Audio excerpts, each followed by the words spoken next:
guys, and welcome back to my channel. This is part 2 of my TsukkiYama story. I'm gonna be completely honest, I didn't mean for this to take forever, but editing these videos is just really difficult in terms of motivation. I love writing stories, but once I have to convert it to like a YouTube video, my motivation just goes down the drain. I don't know why, but it doesn't matter because part 2 is here. Texting videos are like slowly but surely dwindling in number, so I'm really hoping I can kind of hold on to the trend because I love writing these for you guys still. But anyways, concept art will be at the end of this video like always, so enjoy! Being a detective is a lot harder than they make it look in the movies.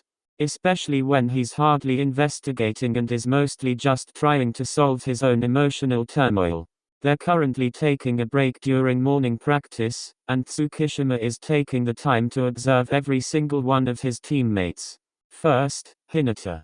Tsukishima can almost already confirm with himself it's a no, but he reasons with himself and goes through the effort of evaluating the red-haired boy anyways. He's small, really small. Standing up, he reaches just past his Tsukishima's shoulder and no more. He would have to actually bend over if he wanted to do anything other than slap him across the face, like he usually wants to. He's also extremely energetic. He rivals Noya and Tanaka, and he can't imagine being able to spend a whole day one-on-one with someone that bouncy. Granted, Hinata had his moments of calmness, which to Tsukishima were actually quite flattering in a way. When he was serious and thinking, he was tolerable and pleasant to be around.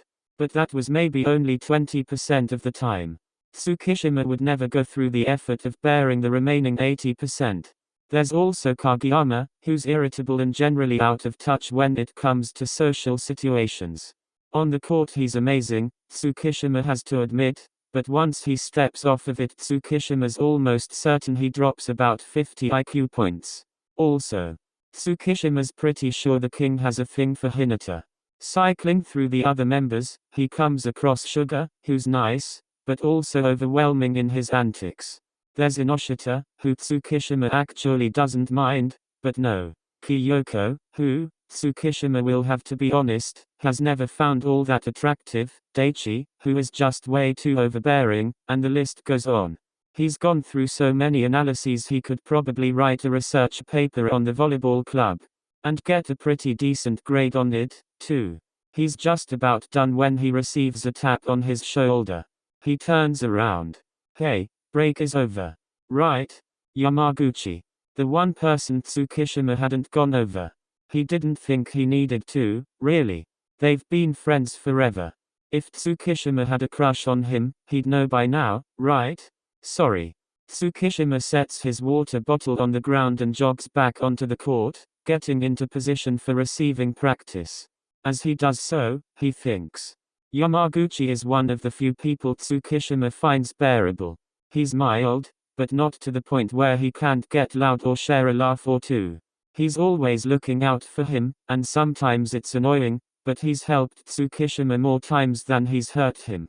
He recalls being pulled forward by his collar, yelled at for the first time by his friend, and actually feeling proud. Yamaguchi was the person who motivated him to step outside of his comfort zone. Even just a little bit. He also practically knows Tsukishima like the back of his hand.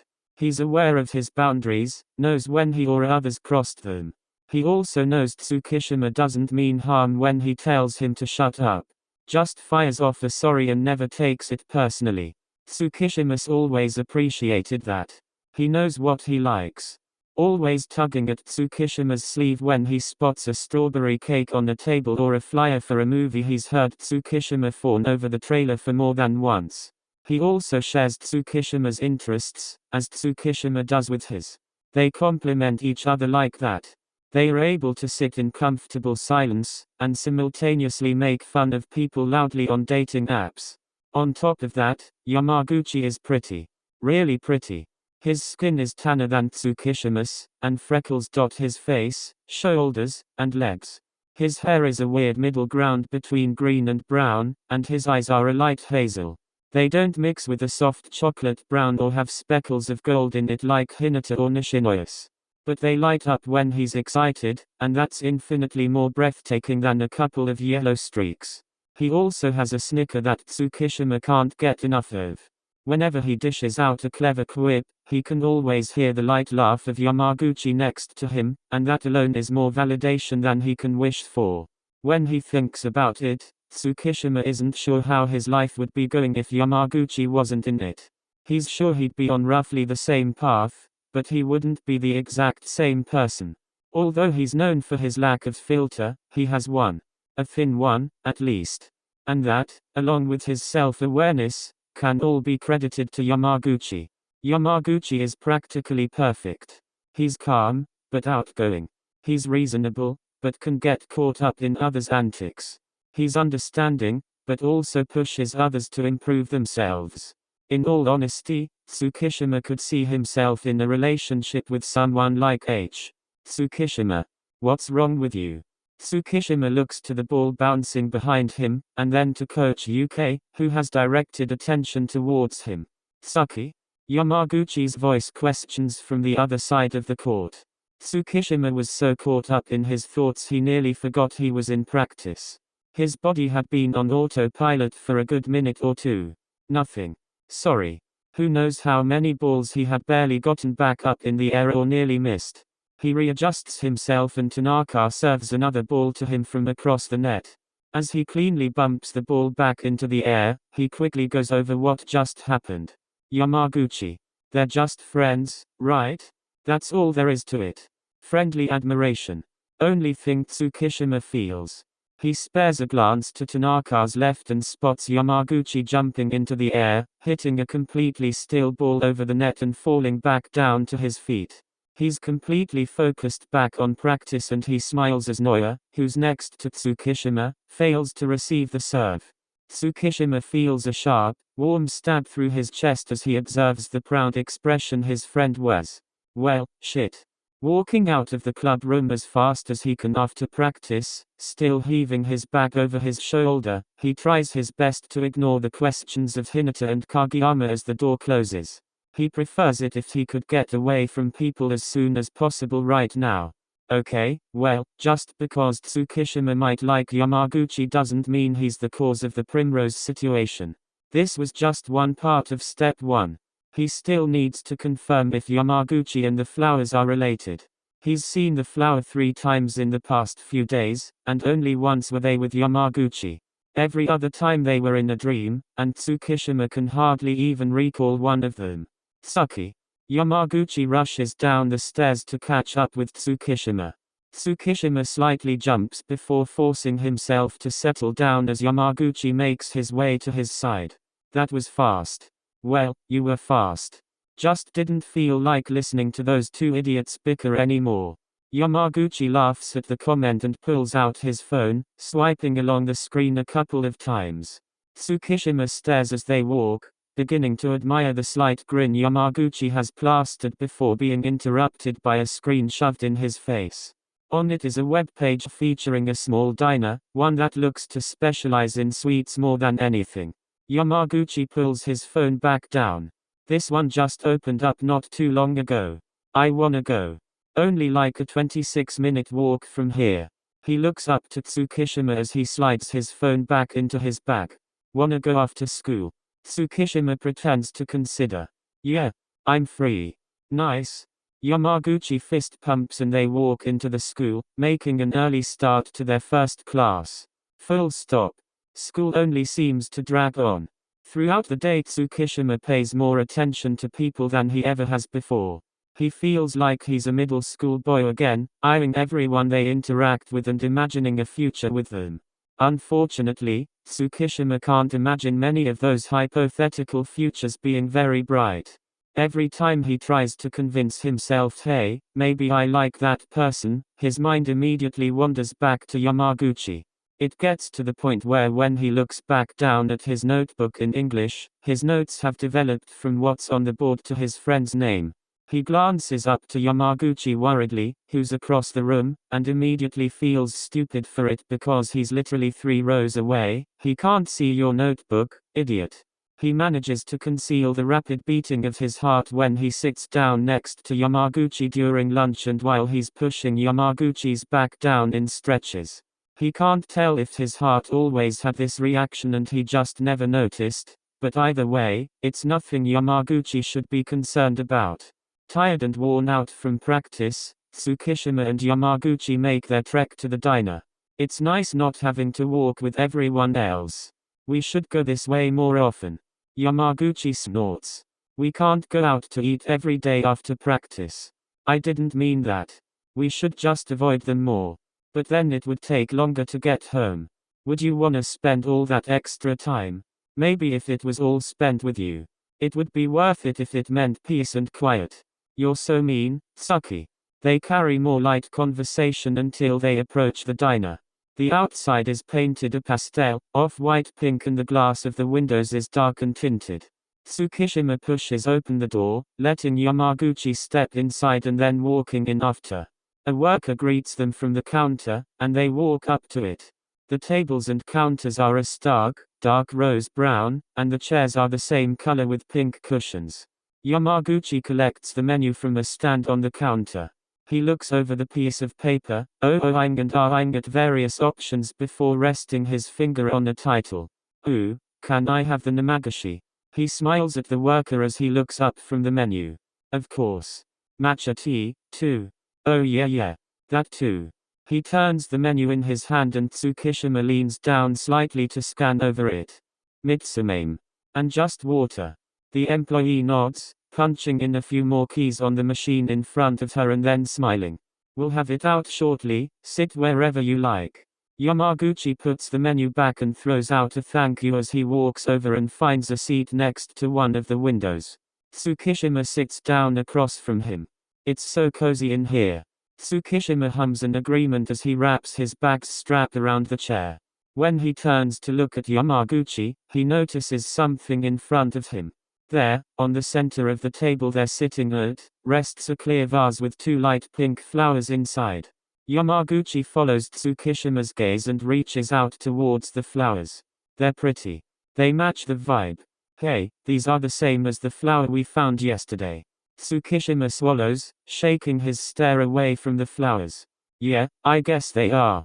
Speaking of, did you ever look it up? Some more fun facts and stuff. Tsukishima tries his best to relax in his seat. No. I didn't get to. Got caught up with homework. And desperately trying to figure out why I kept seeing these goddamn flowers. I will tonight. Okay. Don't feel pressured to or anything. You're just really good at learning, is all. I know. Yamaguchi lets out a laugh, and Tsukishima feels like the tense air, that he's sure only he felt between them falls away a little.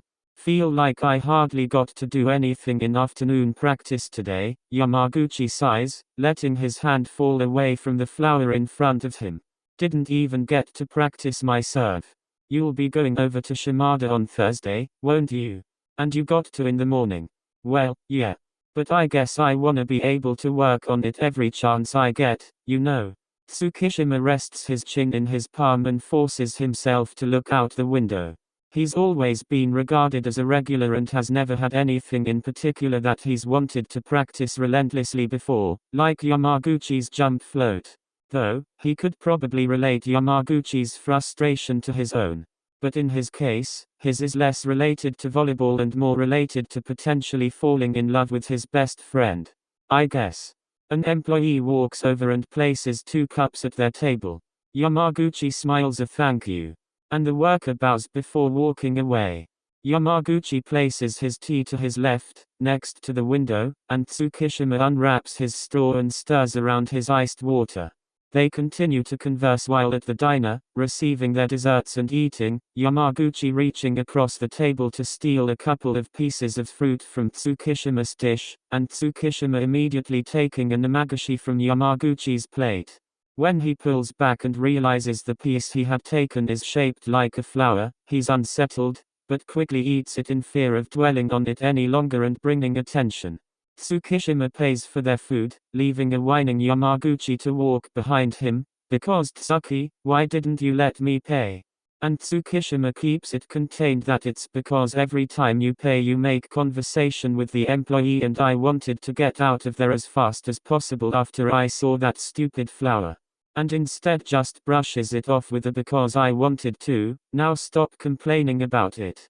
He feels kind of bad for wanting to go home so badly because he always enjoys his times out with Yamaguchi, but this particular day has held way too many epiphanies and all he wants to do is go to sleep. Walking home, Yamaguchi complains about English that day and Tsukishima can't say he relates considering he spent most of that period daydreaming. Yamaguchi pulls out a pair of earbuds and the two listen to a playlist they had composed together a couple months ago until they wave their goodbyes when Tsukishima reaches his street. Tsukishima shuts the door behind him, heaving out an exasperated sigh and sliding his shoes and jacket off. Akitaru greets him and Tsukishima replies with a grunt as he walks over into the kitchen and to the sink. Sliding on latex gloves and turning the water on, Akitaru talks from the living room, on the couch. "It's Mom's birthday Thursday, will you go with me to the store in a couple of hours?" Tsukishima squeezes clear soap onto a plate. "Why do I have to?" "Because you're her kid too, Kay." Akitaru leans back, grabbing the remote and switching between channels. "The volume is low. I'll pay for it. I just want it to actually be from both of us this year." Usually, on his mother's birthday, Tsukishima gives Akitaru a very vague list of ideas and then Akitaru goes out and does the shopping, the wrapping, and usually the gifting. Tsukishima never knows what's inside the box until his mom opens it. Of course, he usually gets her a card the day of on his walk from school, but besides that, it's always his brother. He sets the plate aside to dry and grabs a cup. Here go his plans of a nice nap. "Fine. Just not for too long." Akitaru crosses his legs. "Okay." Tsukishima continues to scrub at the few dishes in the sink until there are none left. He grabs the head of the faucet and pulls, extending it, washing away the bubbly soap stuck to the walls of the sink. Once everything is down the drain, he pulls his gloves off, opening a nearby trash can with his foot and throwing them in. He then grabs his bag up from the floor and walks up into his room, promptly shutting the door behind him and sitting down at his desk. He unpacks various notebooks and binders and begins his homework. But not before letting his head fall down onto his desk dramatically. Being around Akitaru, he couldn't express his utter exhaustion from his time out with Yamaguchi. Tsukishima's heart felt like it was beating at 100 miles an hour the whole time, and if it weren't for his usual uninterested nature, he's sure he would have broken down in the diner, right then and there, and dropped everything onto Yamaguchi at once. He groans, slowly lifting his head up as if it were a weight, and opens his math binder. He grabs a pencil and begins to work on a piece of scrap paper, making sure he's actually writing down equations and not a certain someone's name. Full stop. Around 2 hours later, Tsukishima is laying down in his bed watching a documentary on his phone when there's a knock on the door. It's then opened a second later, Akitaru peeking his head through. "Time to go." He flashes a smug grin when Tsukishima sighs. He removes his headphones, placing them down on the nightstand, and sitting up. "I'll be out in the car, don't be too long," Akitaru says, before softly closing the door. Tsukishima waits for the sound of his brother's footsteps fading before standing up. He finds his glasses on his desk, wipes them down with a cloth, and then slides them on. He doesn't bother a look in the mirror before walking out of his room, shoving his shoes on, and walking out through the door, locking it behind him. The sky is filled with a light orange color. Practice had ended particularly early, so it felt as if there was an extra hour to be spent. Tsukishima walks out onto the driveway and then slides into the passenger's seat of the car.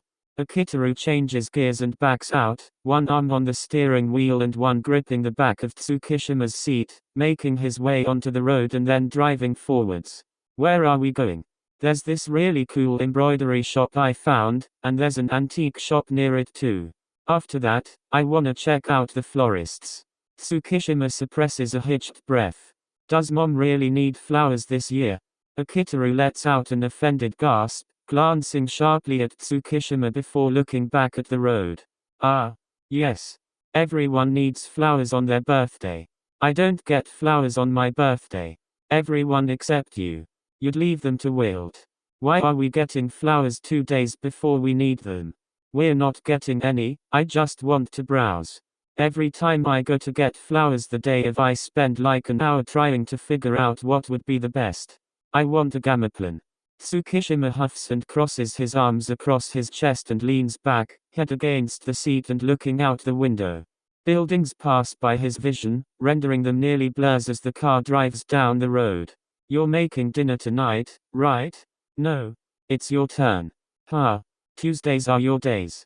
Even though Akitaru was only visiting, the chore cycle would always immediately organize itself to add the boy the moment he stepped through the door.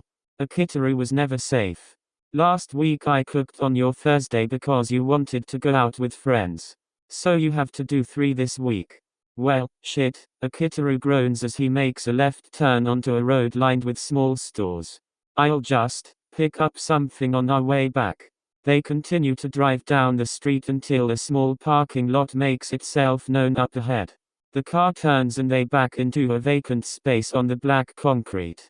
They both step out of the car, Tsukishima shoving his hands into his pockets as they make their way back onto the shop-coated street. Full stop.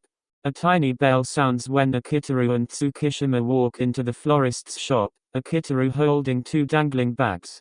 Tsukishima mentally prepares himself when he steps through, taking in a small breath, closing his eyes, and opening them once again when the door closes. Welcome. A voice from the back of the shop greets. A lady shoves her way through various plants as she nears the 2. Is there anything I can help you with? Actually, Akitaru adjusts the peach-colored shopping bag looped around his forearm. I'm hoping to find something good for like, a birthday. Ooh yes. For who? Mom. The florist's eyes light up and she turns on her heel, gesturing for Akitaru to follow. I know just the flower. Come over here. Akitaru follows the employee and Tsukishima is left to stand at the entrance. He hesitantly takes a step to his right, observing the flowers and leaves surrounding him. Ropes of green line the walls, contrasted by bright pinks and oranges. Roses, daisies, succulents, orchids. But not a primrose to be seen. This almost unsettles Tsukishima. He continues to search for the flower, but all he can find is maybe every other flower in existence. In a fit of silent almost panic, he turns around and scans the store through clear shelves. His eyes catch a person, and he walks up to the glass counter near the back of the store. The worker standing there looks up from their clipboard. Is there anything I can help you with? Do you guys have any primroses? The employee glances at a paper on the wall next to them. After a second they look back to Tsukishima. They're not in season right now, but even then we don't receive many. Maybe rarely in bouquets. I could try to find some if you place an order. They're not in season and even when they are they're not common. Yet Tsukishima had managed to see them multiple times in the past couple of days. I'm okay. Thank you. No problem, my apologies. Tsukishima turns around and walks away from the counter. In an attempt to push the dwelling of that conversation to a later time, he begins to approach Akitaru, who is bent over looking at an array of flowers. Akitaru notices and stands up, pointing to the options in front of him. Daisies or carnations? Carnations, they represent motherly love in some places. Ooh. Akitaru turns to Tsukishima. I'm gonna arrange a bouquet and then we can go, okay? Without acknowledgement but acknowledgement enough, Tsukishima walks away and to the front of the store to wait. The sight of flowers starts to make him more and more anxious as he makes his way there. He thought if he saw a primrose he'd throw up, but the fact that there aren't any primroses, yet he had managed to see one almost every time he was with Yamaguchi, made him feel even sicker to his stomach. Akitaru walks up a couple of minutes later, a slip in his hand. Tsukishima looks up from the social media post he was reading. We can go now. A sigh of relief escapes Tsukishima. Good. He turns around, opening the door, and walking out onto the sidewalk. It nearly shuts in Akitaru's face and he lets out a small hey. Before flailing around with the handle, stumbling outside, and hitting Tsukishima in the back of the head. Full stop. Earlier that day, after the diner, Yamaguchi had received a call from Hinata. He explained Kageyama was busy, and practically begged Yamaguchi to go to the park with him. Yamaguchi, still high off of his outing with Tsukishima, agreed. At the park, Yamaguchi tossed the ball into the air, jumping and hitting it over the net. Hinata didn't move, as when he looked to the side he saw the ball hit out of bounds. "That's your third one," Hinata exclaims. He looks through the net, to Yamaguchi on the other side, who is running a hand exasperatedly down his face. "What's wrong?" "Tired." Yamaguchi straightens up, heaving a sigh and walking over to collect the ball. "Just lacking motivation, I guess. Sorry.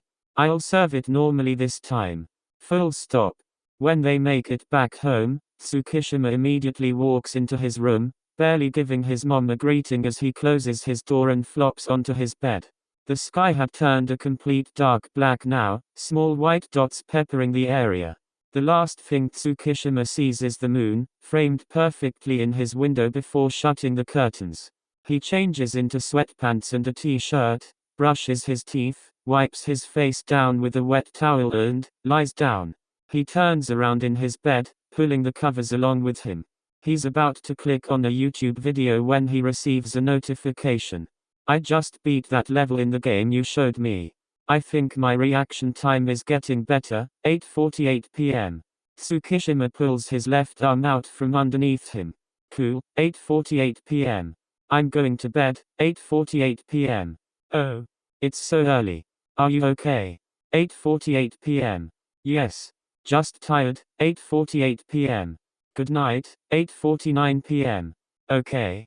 Good night, Tsuki." 8:49 p.m. Tsukishima exits out of his messages with Yamaguchi, swipes back to YouTube, and presses play on the hour-long video of ambient noise. And that was part 2. I'm sorry for any editing mistakes. I know there were probably a couple in this one, but I hope you still liked it. The next part is the last, and hopefully it won't take me 2 weeks to get together. I'm still feeling guilty about that. I'm really sorry. Anyways, I don't really have any notes this time around. All I have to say is I love you guys, and that this fic will be posted as a one-shot on AO3 after part 3 is uploaded. So with that being said, have a great day, and I love you guys.